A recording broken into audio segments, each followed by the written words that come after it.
Jorge Vázquez Arango, gracias por acceder a esta entrevista para la colección de la herencia cubana. Cuéntanos un poco, en el principio, ¿dónde naciste, cuándo?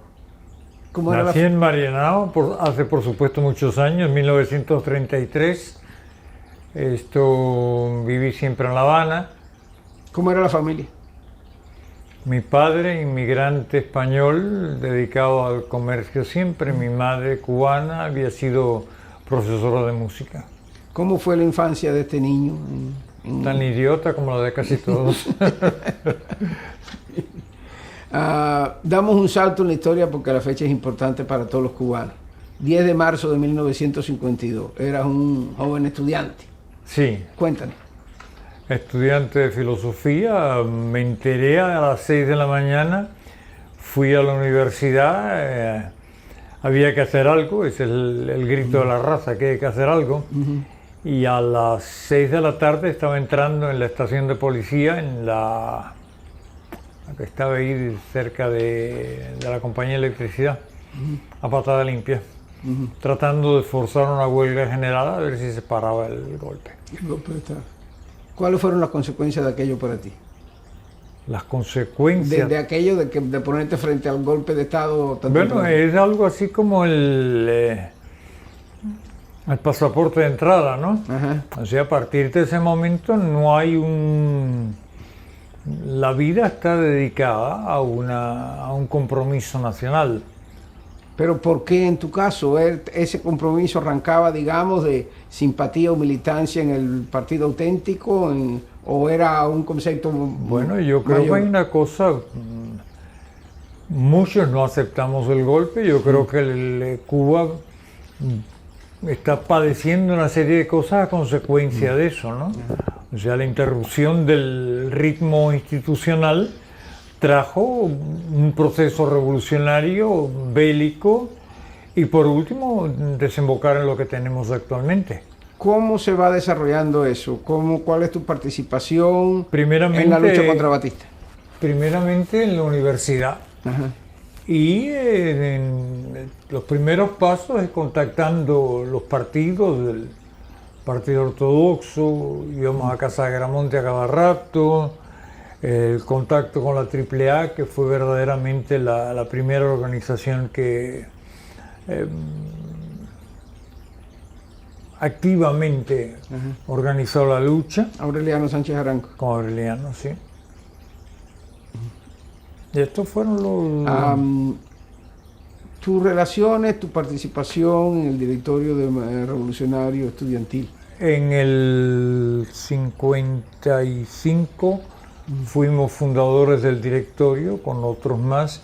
Era necesario pasar simplemente de la institución FEU a una institución activamente revolucionaria con todos los riesgos que eso implicaba. Fundó el directorio. ¿Qué hacía el directorio? ¿Cómo se desarrollaba aquella lucha contra Bueno, la primera cosa es que todos estábamos de una manera u otra vinculados a organizaciones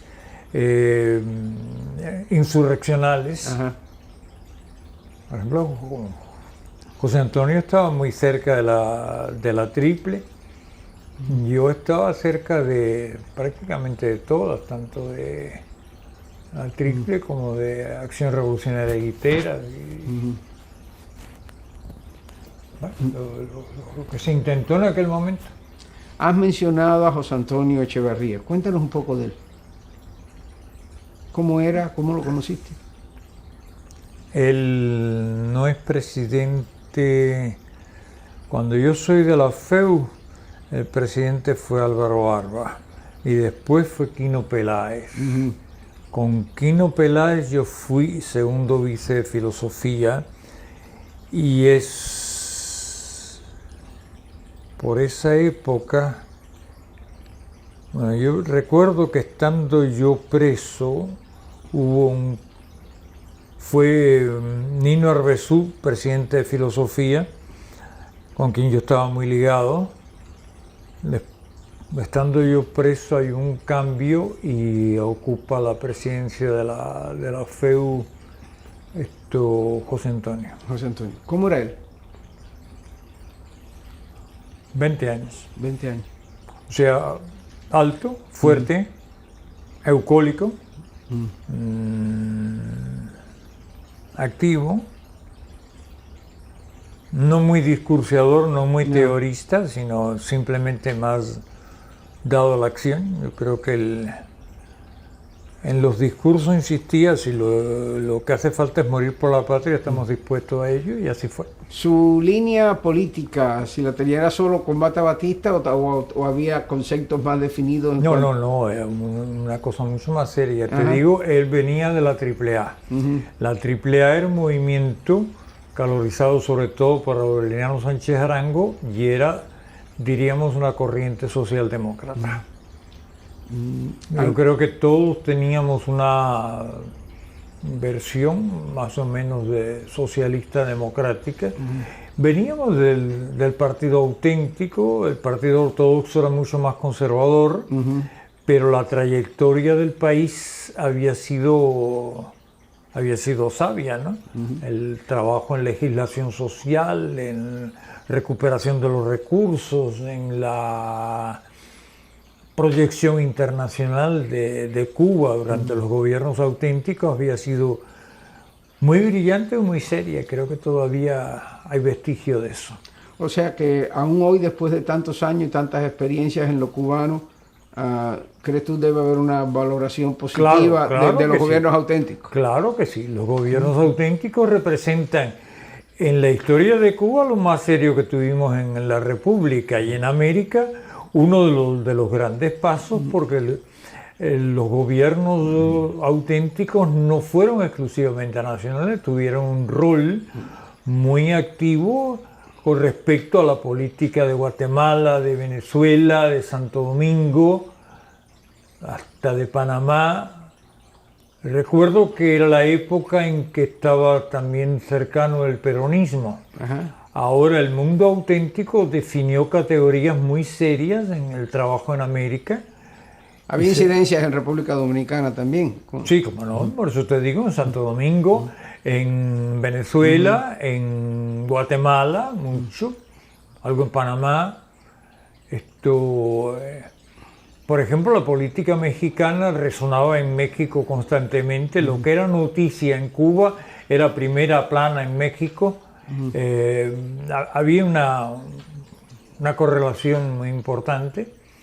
Por otra parte, Cuba jugó un papel especial no tan fuerte como el de México cuando la Guerra Civil Española. Entonces hay, diríamos, una fuerte... ¿Hasta qué punto influyó eso, la Guerra Civil Española y los exiliados republicanos, en el pensamiento político en Cuba? Bueno, yo creo que parte y parte. O sea, el periodo republicano español tiene una gran influencia del pensamiento americano. Es un instante en que el republicanismo y sobre todo las experiencias de las Antillas, México, la Argentina, sobre todo México, que ha sido el país políticamente más activo de América, influyeron en España notablemente. Luego en la Guerra Civil participó mucha gente de todas partes del mundo. Y fue la discusión constante. Mi padre estaba en todo eso. Me acuerdo mi padre y Paco Almoína, el viejo.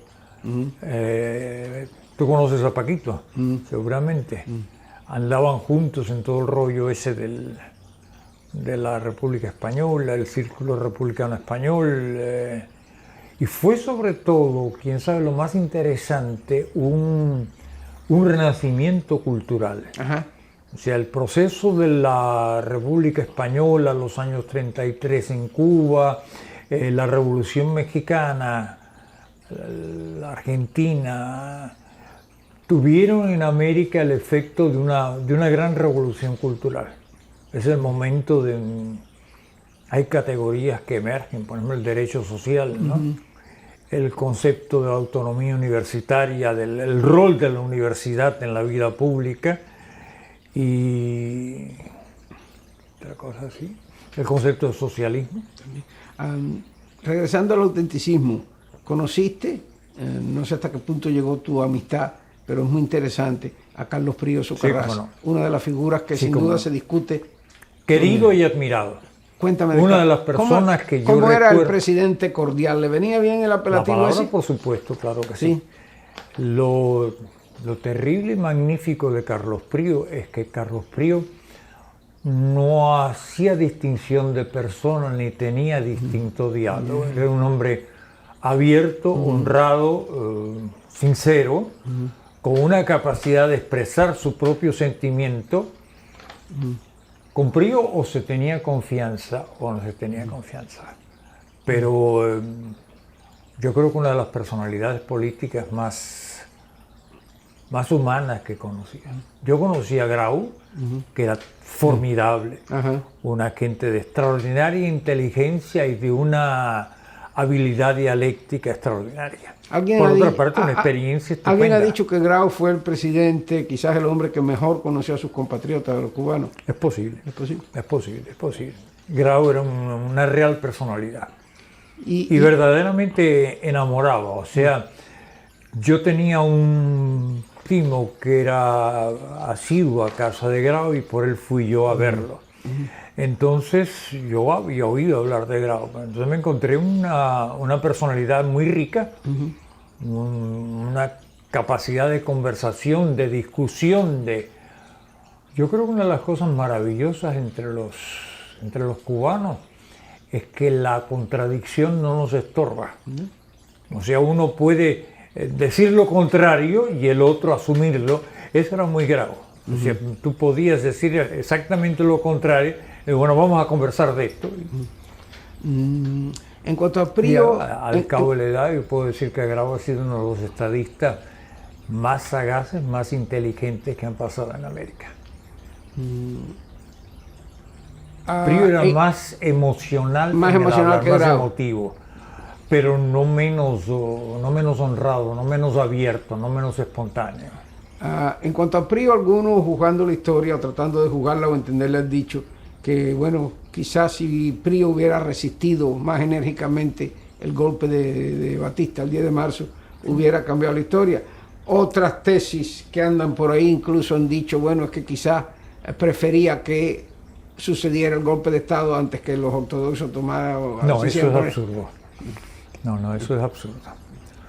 Yo creo, y fue conversación con el propio Carlos, el horror a un baño de sangre. Claro, fue lo que lo contó. Entonces, sí hay lo siguiente: Prío llega al poder con un grado de entusiasmo extraordinario y con una juventud especial. Le hace daño a la juventud.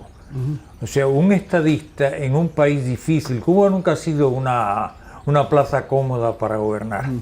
Recuérdate que los gobernantes, los virreyes de México se probaban en La Habana. O sea, había que demostrar una capacidad para poder... ¿Somos difíciles los cubanos? Sí, mucho. Y la isla, por supuesto. Claro. O sea, una isla que es llave del Golfo y antemural de las Indias, que está entre dos civilizaciones contradictorias y que está en el fiel precisamente de un equilibrio mundial, no es sencillo. La obra del gobernante en Cuba, tanto los gobernadores españoles como la presidencia republicana, bueno, tiene que demostrar. La primera cosa es saber a dónde se va, tener un sentido del rumbo, que no se puede perder jamás. La otra, coraje. O sea, en Cuba la situación no se te presenta cómodamente nunca. Siempre hay factores internos y externos muy agresivos, no siempre muy visibles, pero con los que tienes que lidiar y tienes que defender la plaza. Y saber a dónde se va, conocer los factores y después tener una conciencia de método. Jorge Valls, en cuanto al 10 de marzo como tal, como hecho histórico, algunos han dicho, mira, esto fue algo confeccionado hasta el último detalle por el Departamento de Estado de Estados Unidos. Sí. Los americanos nunca le perdonaron a los auténticos Sí, pues el ejercicio de la soberanía como lo hicieron. Otros dicen, bueno, parte y parte, estaban también los militares que tenían sus propias ambiciones. ¿Dónde podemos situar los todo Estados eso? Unidos aprovechó las no contradicciones, vamos a decir las realidades del mundo militar hispanoamericano y la influencia tremenda económica y política y la embajada. Desoladamente eso fue así. Fue en el 33 y fue en el 52 y trató de hacerlo en el 59, solo que ya habíamos crecido más de la cuenta y no era posible. No era posible, no por otra cosa. ¿Cómo se desarrolla la lucha contra Batista en tu participación personal? Porque termina con que tienes que irte a México. Sí, pero antes de eso, ¿qué pasó? El primer paso es la universidad. Ajá. La primera cosa es hacer una conciencia. Vaya, no concebíamos un proceso social si no tiene una dosis de democracia, o sea, de participación popular y de conciencia popular. Así, lo primero que se hizo contra Batista, yo caí preso el día 10 de marzo. Entonces fue un acto en la universidad con una tela que atravesaba la escalinata que decía: este es el hombre que mató a Guiteras. Nosotros guardábamos mucho la cosa del 33. Sí, el recuerdo de Guiteras. O sea, los estudiantes éramos herederos de una época y los profesores casi todos venían del proceso revolucionario del 33. Y el 33 hubo que aprender mucho.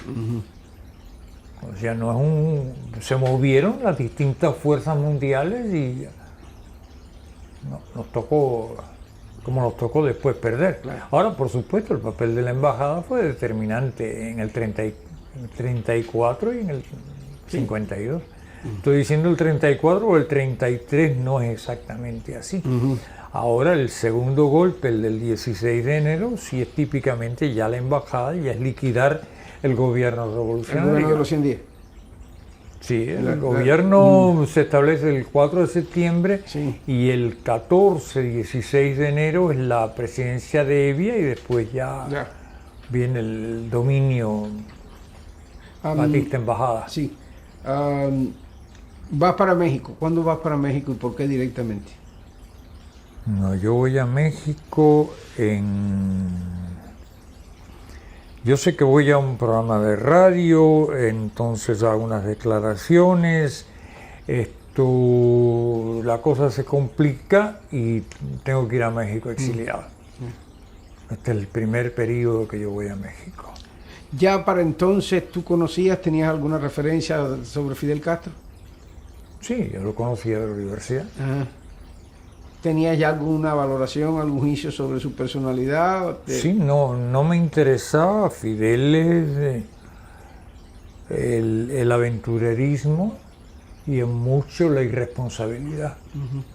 O sea, yo recuerdo pasos en la universidad, pero Fidel no era santo de mi devoción. ¿Qué impresión te dio entonces cuando sucede el ataque al Moncada? Y ya después... Primeramente, no sabemos qué está pasando en Oriente. Hay un canto heroico.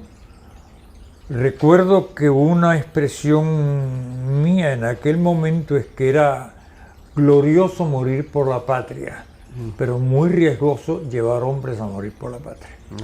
O sea, si la idea de morir en Moncada, y había muerto una serie de compañeros míos, me parecía magnífica, es la consagración de un destino, el asalto a Moncada es estratégicamente un disparate.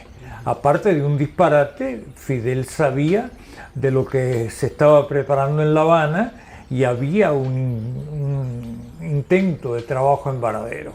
Y Fidel se lanza en Oriente para tratar de capitalizar esa situación. Después yo supe bastante de esto, porque yo estuve mucho con Fernando Aranda, que era de los que estaban en el programa del atentado en Varadero y de la conspiración en La Habana. O sea, es en México entonces, Jorge, que te sorprende, si está bien la expresión, no sé si te sorprendió, la huida de Batista, el triunfo de... Sí. ¿Esperabas que algo así sucediera? No exactamente. Sabíamos, ahí se movieron muchos factores y algunos muy poderosos. Entonces teníamos la idea de que estaba a punto de producirse un trastorno, ¿no? Ujú. Y por supuesto que los Estados Unidos se estaban moviendo muy fuertemente.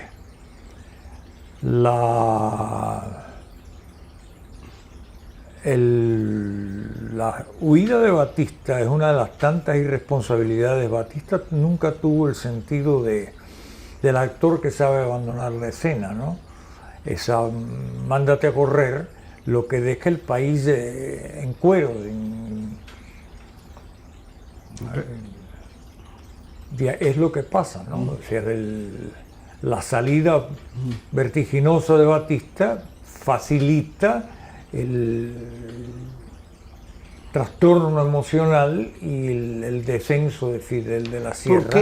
¿Por qué la ineptitud de la oposición a Batista en términos generales en encontrar una solución, en darle una respuesta, en crear o contribuir a aquella situación que le abrió las puertas a Fidel Castro? La respuesta no violenta no era aceptable desde el primer momento. El país estaba desde el 33 y el primer periodo Batista, la carga de contradicción era demasiado fuerte e insuperable. Cuando Miró inició aquellas gestiones de... no me acuerdo cómo le llamaba, pero yo recuerdo haber hablado con Miró. En la que estaba Cosme de la Torriente, sí, también, el diálogo cívico. El diálogo cívico. Entonces Miró dijo que la opinión y del propio Cosme era había que facilitar el acceso de la juventud y de la gente nueva, y que en última instancia el país iba a un proceso revolucionario, pero que tenía que tener expresión, tenía que tener palabra, no podía ser simplemente acción.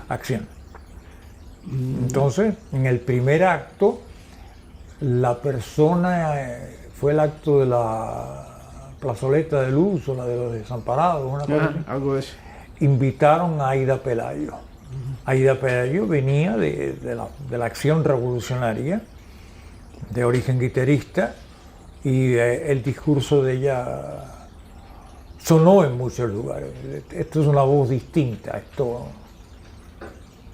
Y el regreso de Prío, todas estas cosas, la opinión que tenían los, vamos a decir, adultos, era que había que dar paso a un proceso revolucionario. Y un proceso revolucionario que sabíamos que iba a ser muy radical. Cuando comienza ese proceso, 1 de enero del 59, como habíamos dicho, tú estabas en México. ¿Qué sentiste? ¿Fuiste enseguida para Cuba? ¿Cuál fue tu reacción? Para mí un sentido de frustración. Sí. No solo porque estoy fuera, sino porque me doy cuenta que hay una jugada indeseable. O sea, la salida de Batista deja el país en un estado de caos y sin una... Bueno, con la ventana abierta a Fidel.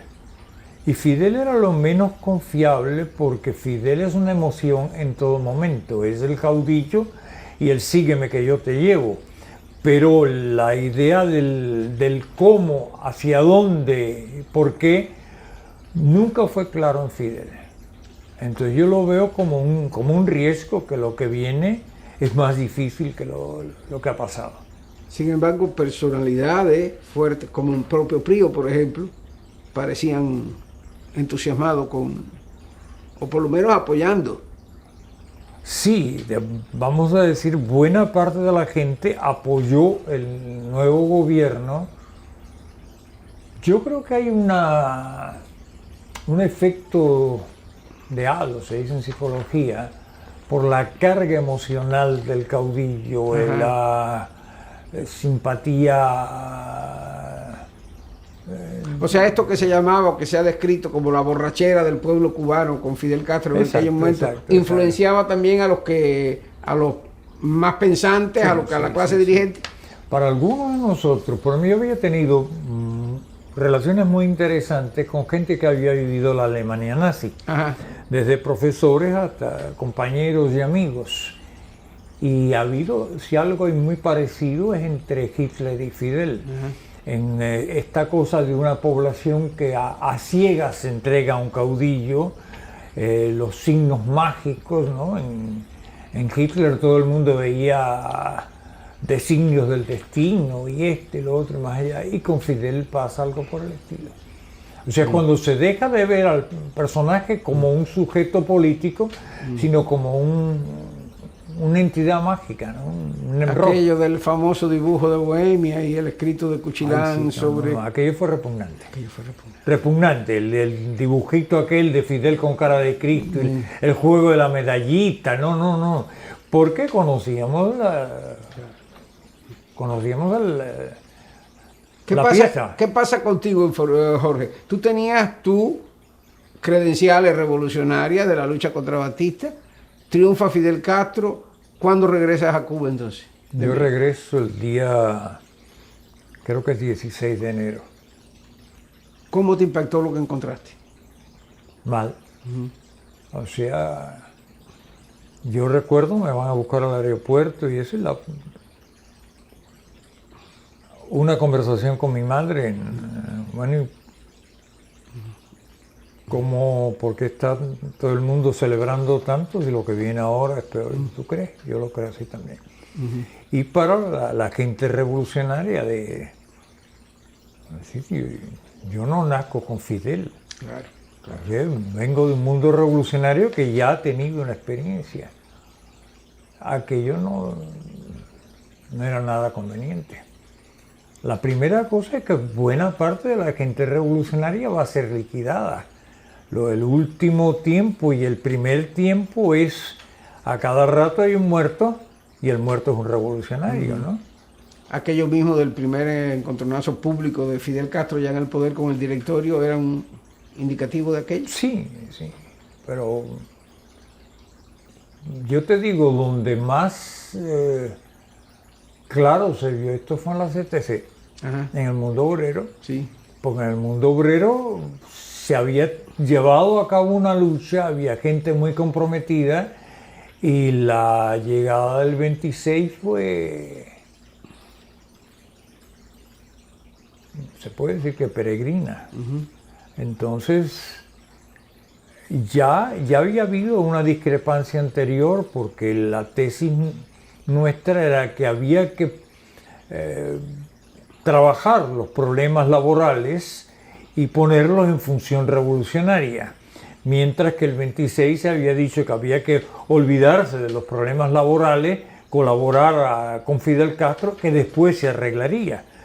Yo creo que nada que se deja para después se arregla. ¿Qué era eso básicamente el planteamiento general? ¿Sumisión a Castro y todo lo demás? Entonces cuando llegamos en el 59, ¿qué pasa? Que uno ha muerto mucha gente, claro, pero otra es que nos encontramos una subordinación total y esto no hacía ningún bien.